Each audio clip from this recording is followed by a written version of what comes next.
오늘 본문의 말씀 가운데 하나님의 기쁘신 뜻이 우리의 마음의 소원함으로 자리하여서 그것을 우리가 실행하며 나아가는 과정에 점검하고 확인해야 될 것들이 무엇일까 생각해 봅니다. 첫 번째로 점검해야 될 것은 바로 동기에 대한 점검을 해야 된다는 생각이 듭니다. 다시 말하면 어떤 마음으로 이 일을 하려고 하느냐에 대한 물음입니다.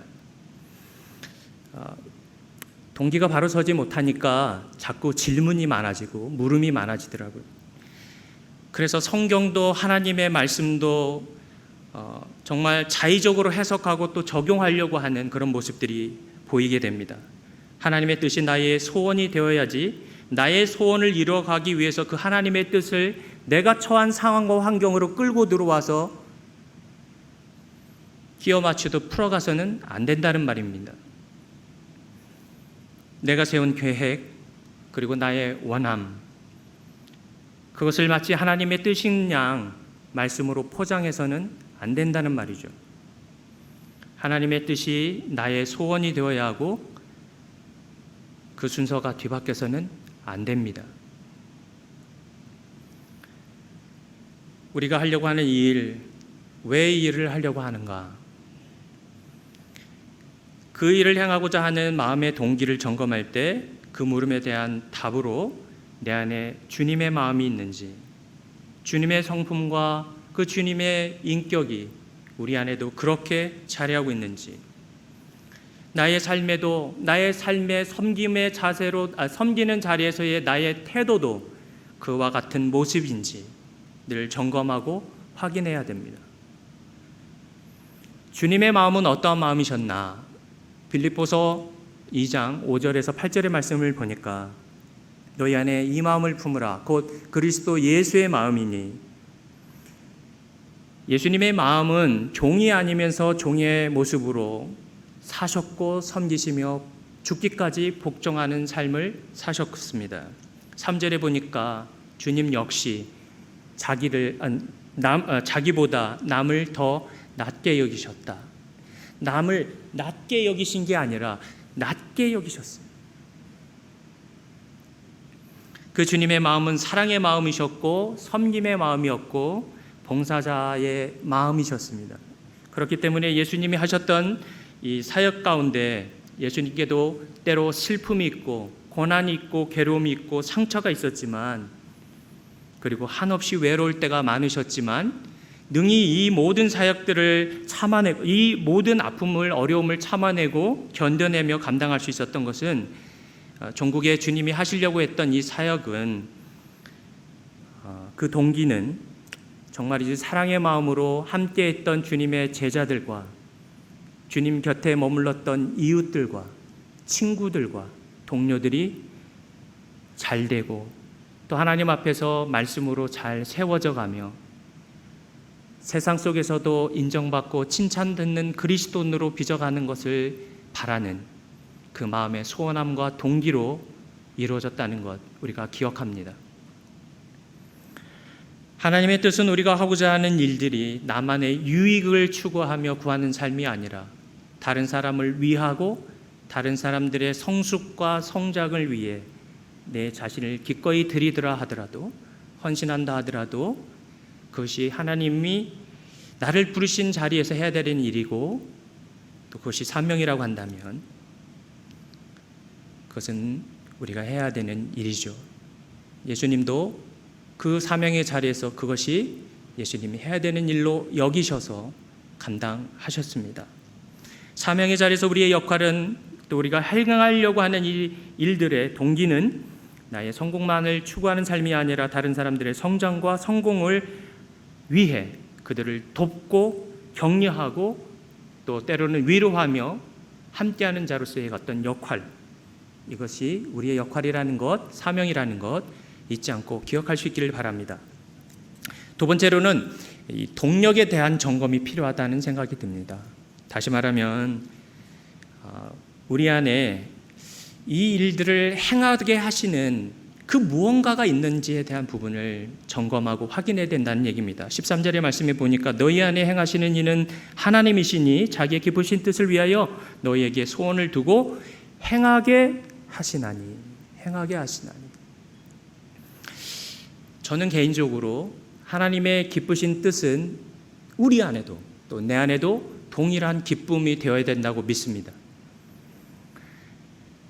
근데 매사에 그렇지만은 않아요. 그죠? 하기 싫어도 해야 되는 일이 있고 원치 않는데도 어쩔 수 없이 해야 되는 일들이 사실 더 많아요. 하고 싶어서 원해서 뭐 해야 된다면야 얼마나 좋겠어요? 근데 불행하게도 우리의 삶은 그렇지 못해요. 반대죠. 그런데도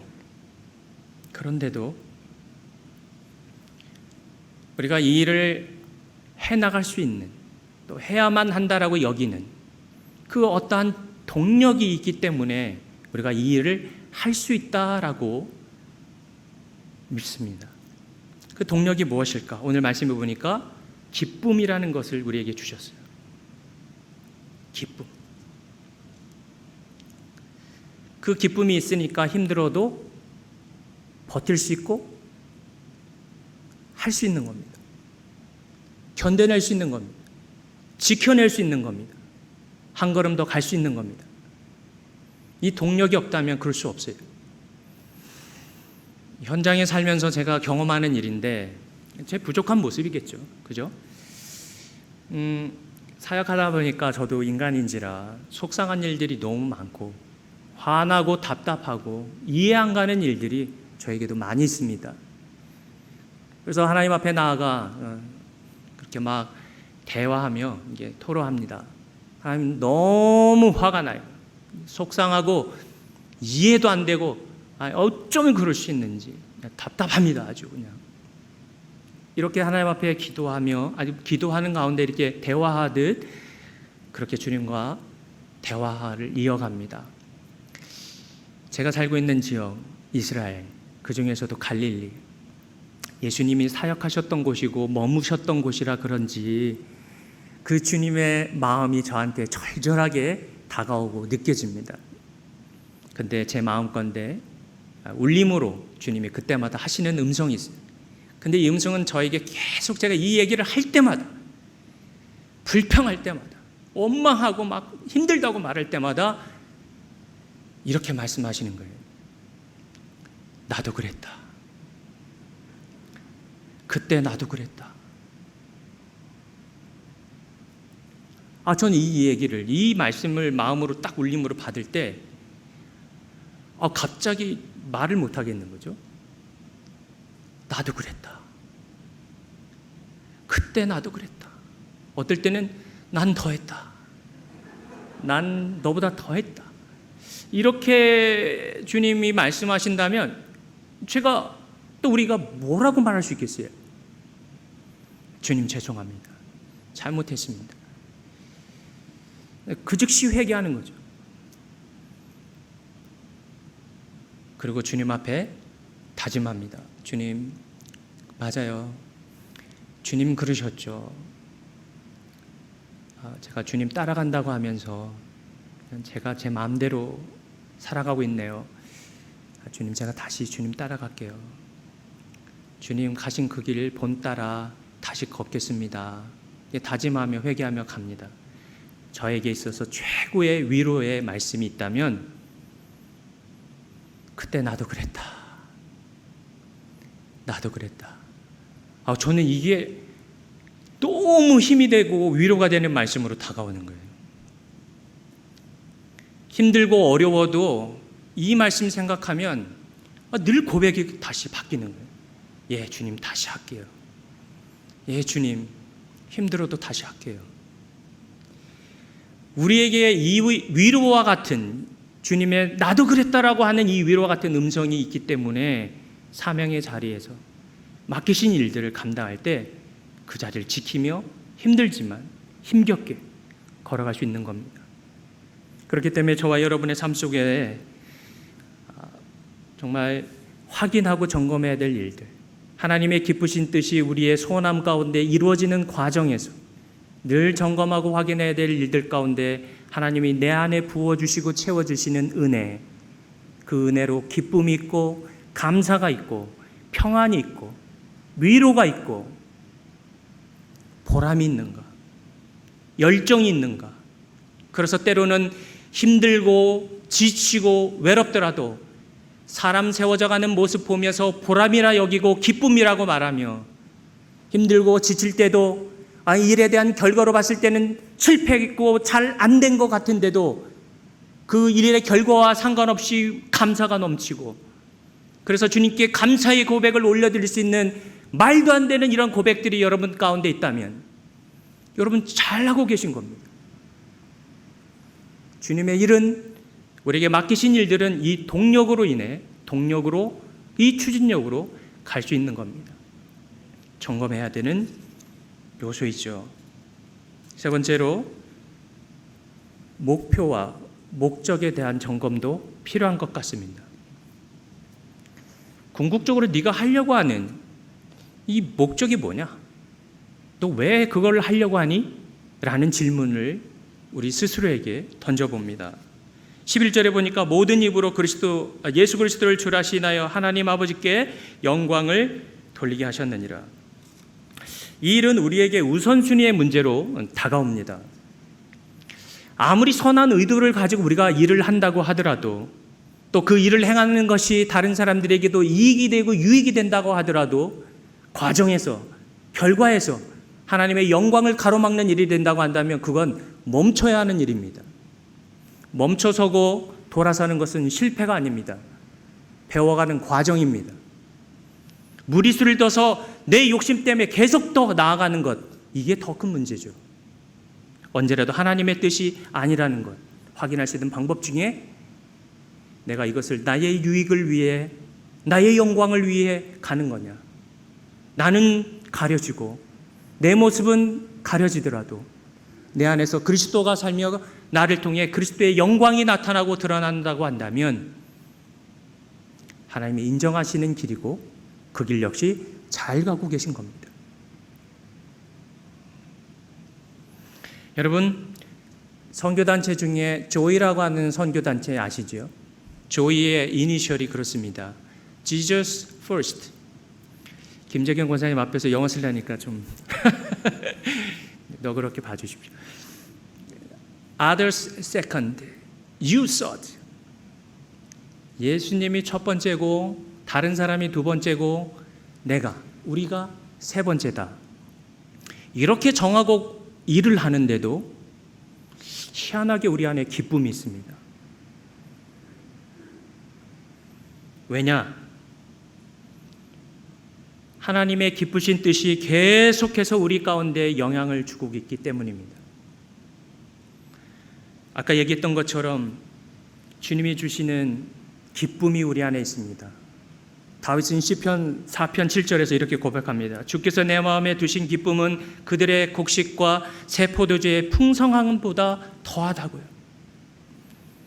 이 기쁨은 세상에서는 맛볼 수 없는 기쁨입니다. 왜냐하면 하늘로부터 오는 기쁨이고, 이것은 세상의 원리와 가치로는 설명할 수 없는 일입니다. 왜냐하면 하나님 나라 차원에서 이루어지는 일이기 때문입니다.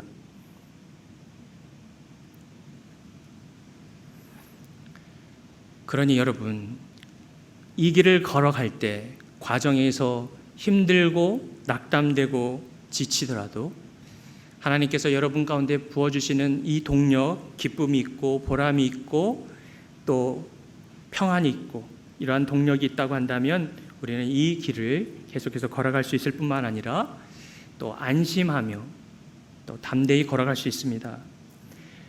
우리가 가고자 하는 이 길이 나의 영광을 위하고 나의 유익만을 구하는 길이 아니라 다른 사람을 위로하고 세우고 성장하도록 돕고 또 성숙시키는 일에 기여하는 일이고, 더 나아가 이것이 하나님께 영광되는 일을 위해 여러분이 걸어가고 있는 길이라면 잘 가고 있는 길입니다. 주님은 그 삶을 기뻐하실 겁니다. 그리고 여러분이 그렇게 가고자 할 때 주님이 여러분이 가고자 하는 길에 정말 인정하시고 또 여러분이 지치지 않도록 끝까지 그 일을 행할 수 있도록, 아니 달려갈 길 다 갈 수 있도록 그렇게 여러분을 이끌어 가실 것입니다. 계속해서 그 과정에서 우리 안에 점검해야 될 것들, 내가 이 일을 왜 하려고 하는지에 대한 동기, 내가 이 일을 힘들지만 그래도 주님 주시는 이 동력 안에서 해나갈 수 있다는 것에 대한 감사, 그리고 이 모든 것들이 주님의 영광을 위한 나의 목적과 목표가 바로 설정되어 있다면 여러분 가시는 이 길 위에서 하나님의 기쁘신 뜻은 우리 가운데 하나님의 기쁘신 뜻이 우리 가운데 소원함으로 자리하게 되고 결국에는 우리가 그 소원함 가운데 일을 행하며 하나님의 거룩하신 뜻을 주님이 우리를 통해 이루어 가실 것입니다. 그 하나님을 기대하고 또 바라며 이 길을 저와 여러분이 담대히 걸어갈 수 있기를 예수님의 이름으로 축원합니다.